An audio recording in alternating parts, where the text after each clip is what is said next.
पेशंटला म्हणा 10 कमीत कमी अर्धा घंटा थांबा म्हणा, कारण की कसं आहे मला या सगळ्या पेशंट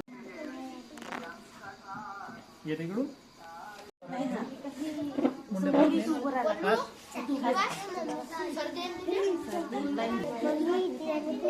आखी बळायची थंडी लागत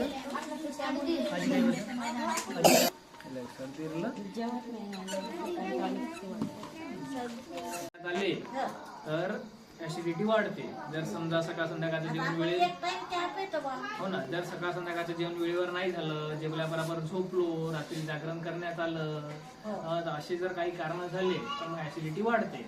तर त्याच्यासाठी काय करायचं, बेसन बिलकुल हात लावायचा नाही. बेसनचे कोणते पदार्थही नाही, मैद्याचे कोणते पदार्थ नाही, तुरीचं वरण नाही, मसाले पदार्थ नाही, चहा नाही. याच्यामधलं एक जरी पदार्थ राहिला आजी ऍसिडिटी बसत नाही. गच्च ना करा. वाफारा वगैरे घेते का ती? श्वास घेतो तू, तोंडावर हात ठेव, खोकल चालते. डोळ्याची आग होते, नाकातून पाणी येते की नाक गच्च राहते.